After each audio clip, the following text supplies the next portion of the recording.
സുദീർഘമായ പഠനങ്ങൾക്കും അന്വേഷണങ്ങൾക്കും ശേഷം മെഡ്ജുഗോറിയ മരിയൻ തീർത്ഥാടന കേന്ദ്രവുമായി ബന്ധപ്പെട്ട ആത്മീയ നന്മകൾ അംഗീകരിച്ചുകൊണ്ട് പരിശുദ്ധ സിംഹാസനം സുപ്രധാനമായ രേഖ പുറത്തിറക്കി. ഫ്രാൻസിസ് പാപ്പായുടെ അംഗീകാരപ്രകാരം വിശ്വാസ കാര്യങ്ങൾക്കായുള്ള വത്തിക്കാൻ ഡിക്കാസ്റ്ററി മെഡ്ജുഗോറിയ മരിയൻ തീർത്ഥാടന കേന്ദ്രത്തിന് പരിശുദ്ധ സിംഹാസനം അംഗീകാരം നൽകി.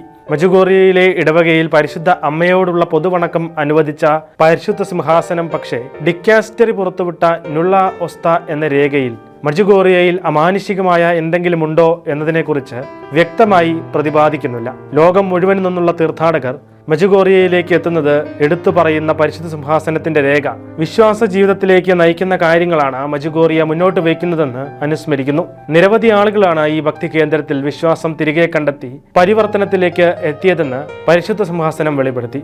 നിരവധി രോഗശാന്തികളും കുടുംബ അനുരഞ്ജനങ്ങളും ഈ കേന്ദ്രവുമായി ബന്ധപ്പെട്ട് പറയപ്പെടുന്നു. മെഡ്ജുഗോറിയ ഇടവക ആരാധനയുടെയും പ്രാർത്ഥനയുടെയും യുവജന സംഗമങ്ങളുടെയും ഇടമായി മാറിയിട്ടുണ്ട്. ഇസ്ലാം മതവിശ്വാസികൾ ഉൾപ്പെടെയുള്ള ആളുകൾ ഇവിടേക്ക് എത്തുന്നുണ്ട്. പ്രാദേശിക സഭകളോട് ഈ സന്ദേശങ്ങൾക്ക് പിന്നിലെ അജപാലന മൂല്യം തിരിച്ചറിയാനും അവയിലെ ആധ്യാത്മിക പ്രചോദനം ഏവരിലേക്കും എത്തിക്കുന്നതിന് ശ്രമിക്കാനും പരിശുദ്ധ സിംഹാസനം നിർദ്ദേശിച്ചു.